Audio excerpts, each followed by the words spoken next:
Welcome, my friends. Wow.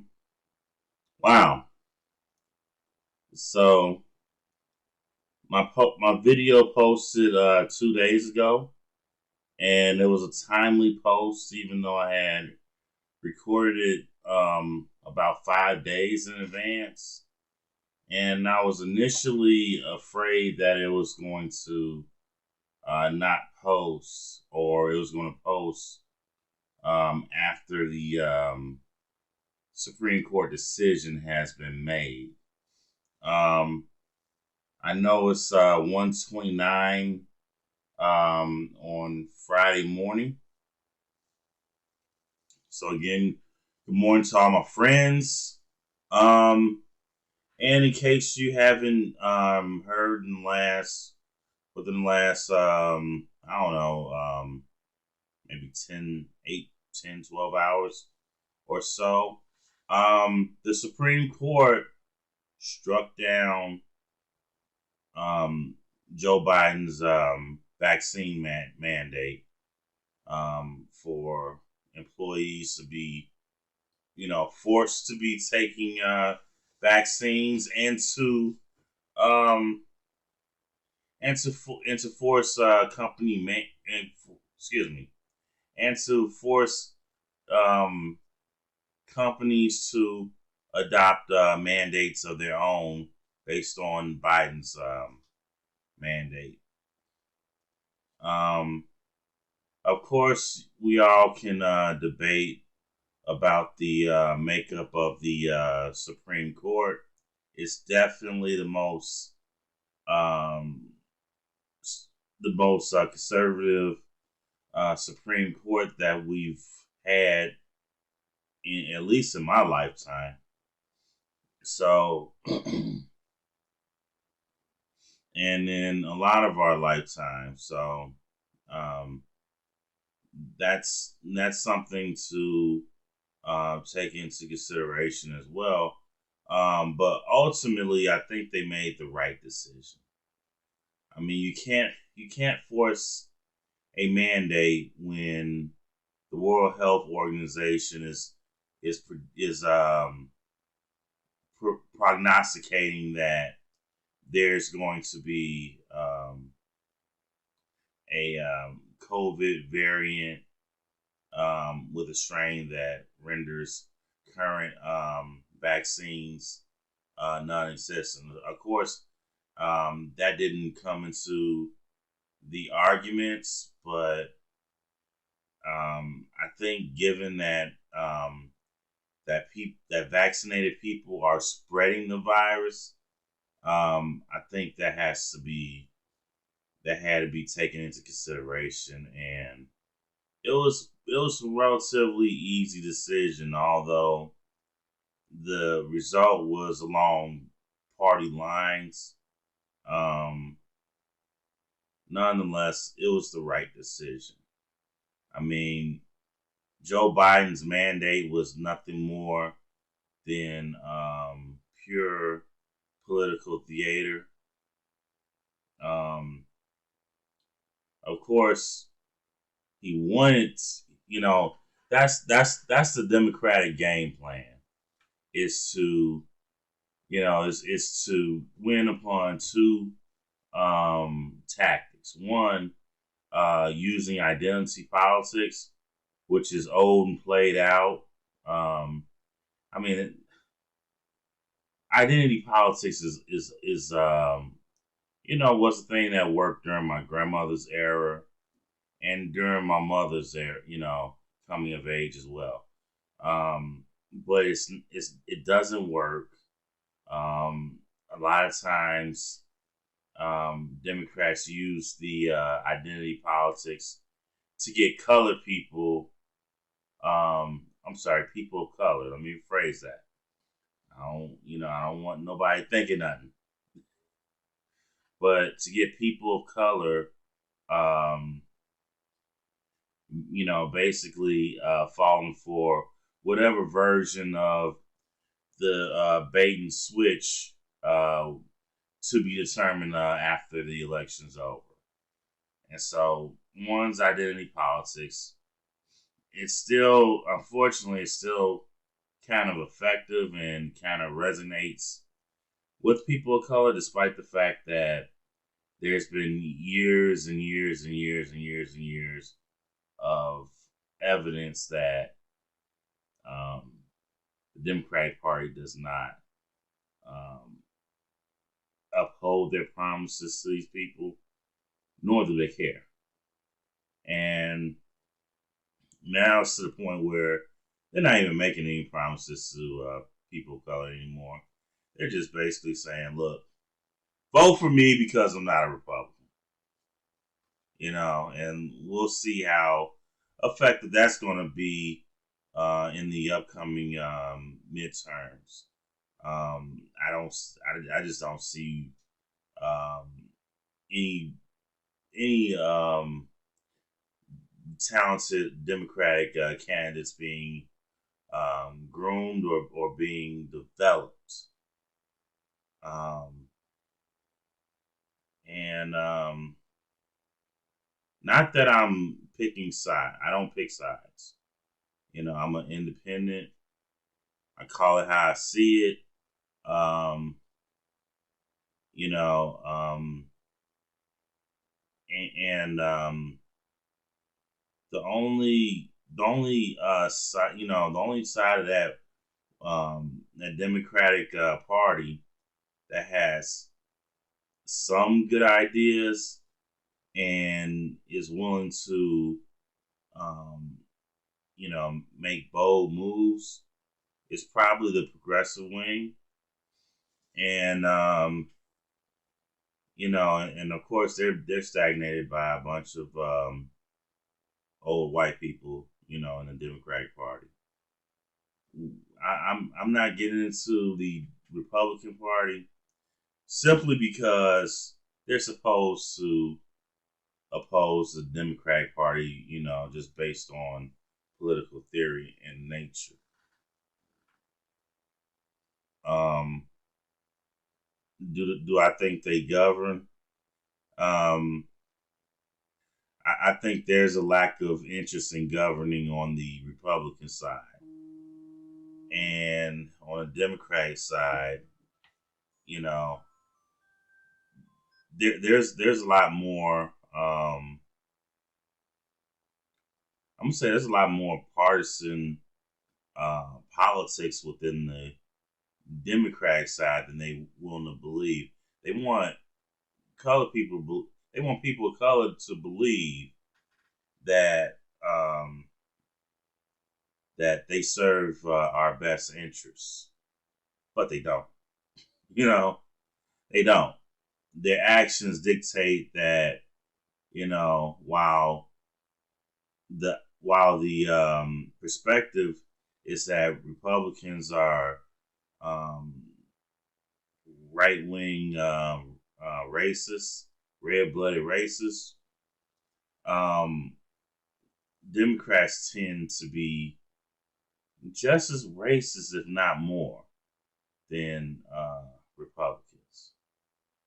So, but I don't want to turn this into a racial debate or anything like that. Um, they a lot of times, Democrats use our pain and our history to they use that to play with our emotions and to play on our emotions to pretty much uh, vote in their favor. And that's why I make it clear that I'm a independent and that my mother's politics and my grandmother's politics, God bless her soul, are not my politics. Like, I need to see tangibles from any side of the aisle before I jump on board.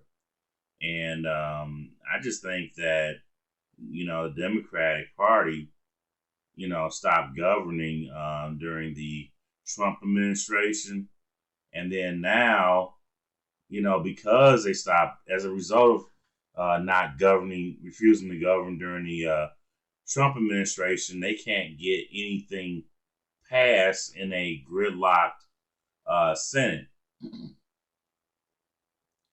and this is what you risk when you refuse to govern.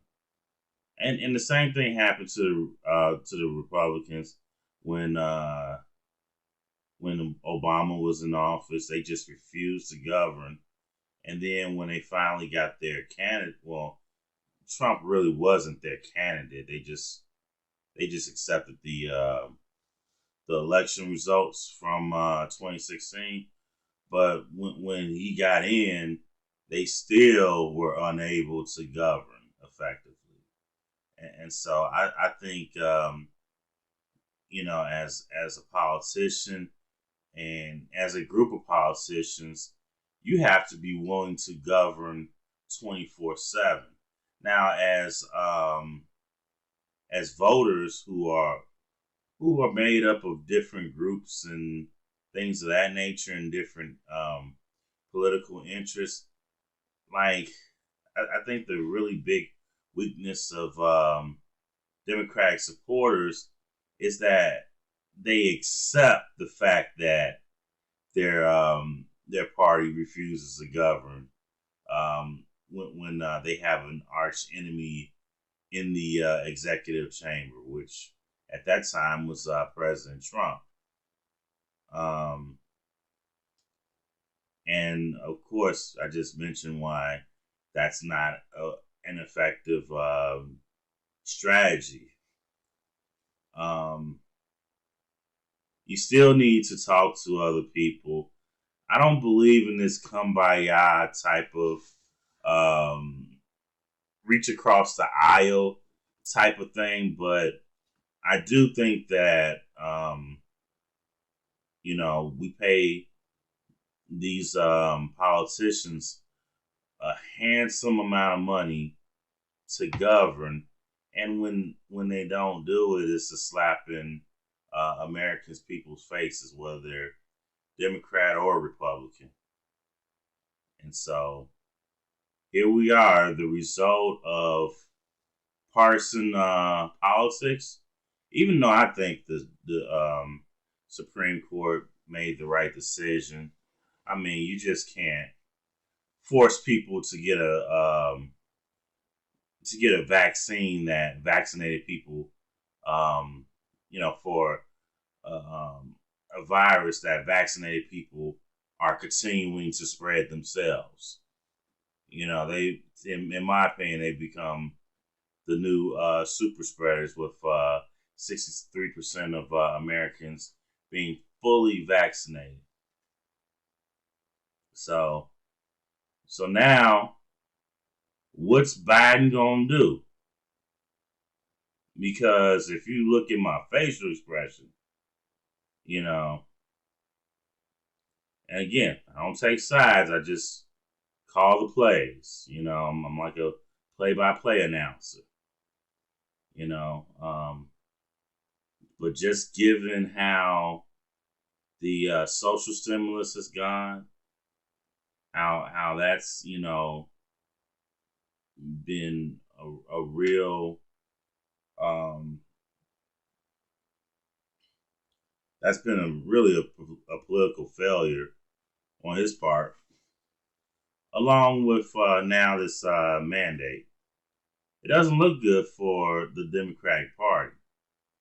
And if the Democratic Party is smart, especially for these newcomers and these progressives, if they're smart, what they do is they take the L. But in taking the L, they go ahead and primary the shit out of the most super moderate Democrats and the ones who just refuse to govern. Just primary the shit out of everybody that you can, and let it be a bloodbath. Let it be a bloodbath. Because people need, because there needs to be new blood um, in the Democratic Party.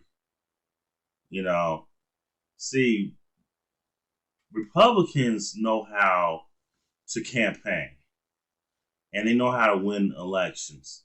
They also know how to lie and cheat too. But you know, it, like as soon as there's just the most minute excuse, they go and primary the shit out of incumbents, and then they also go into their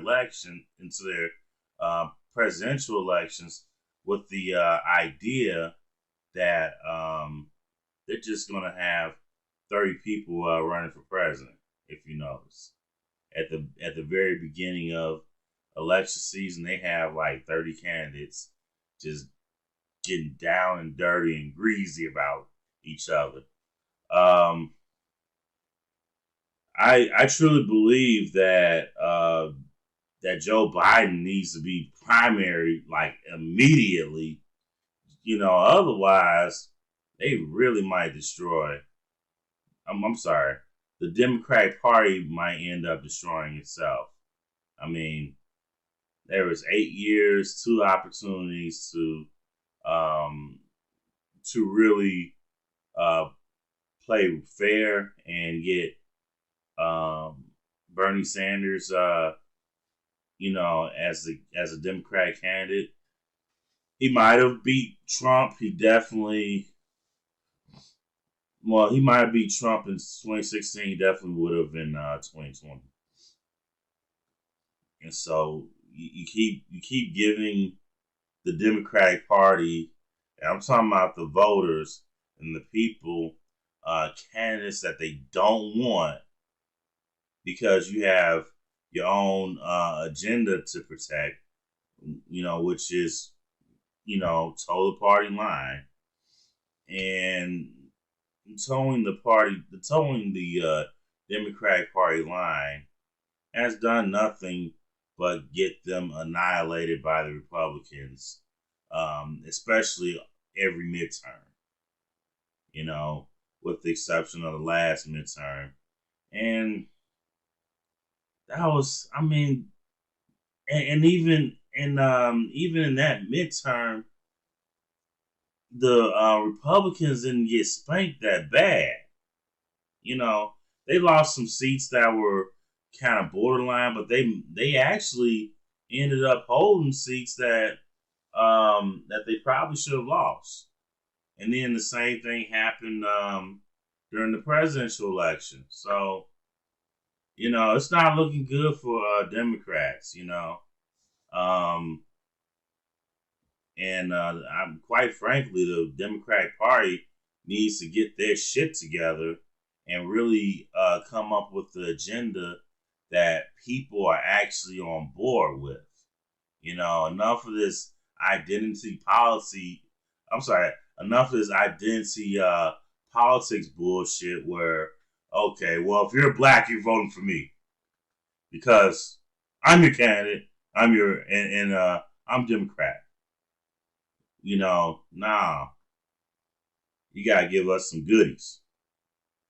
You know, you gotta give us some tangibles, and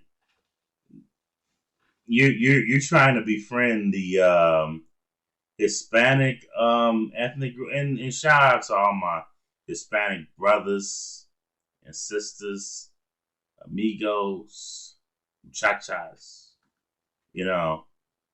Love y'all. I'm gonna tell you why I love y'all, because y'all have diversity, true diversity in the way y'all think. Y'all not a monolith. Y'all don't go with the status quo, and there's a lot of diversity as far as how you guys vote. I respect that. Right or wrong, I respect that. You can't be bought by just identity politics and political gimmickry. So I you know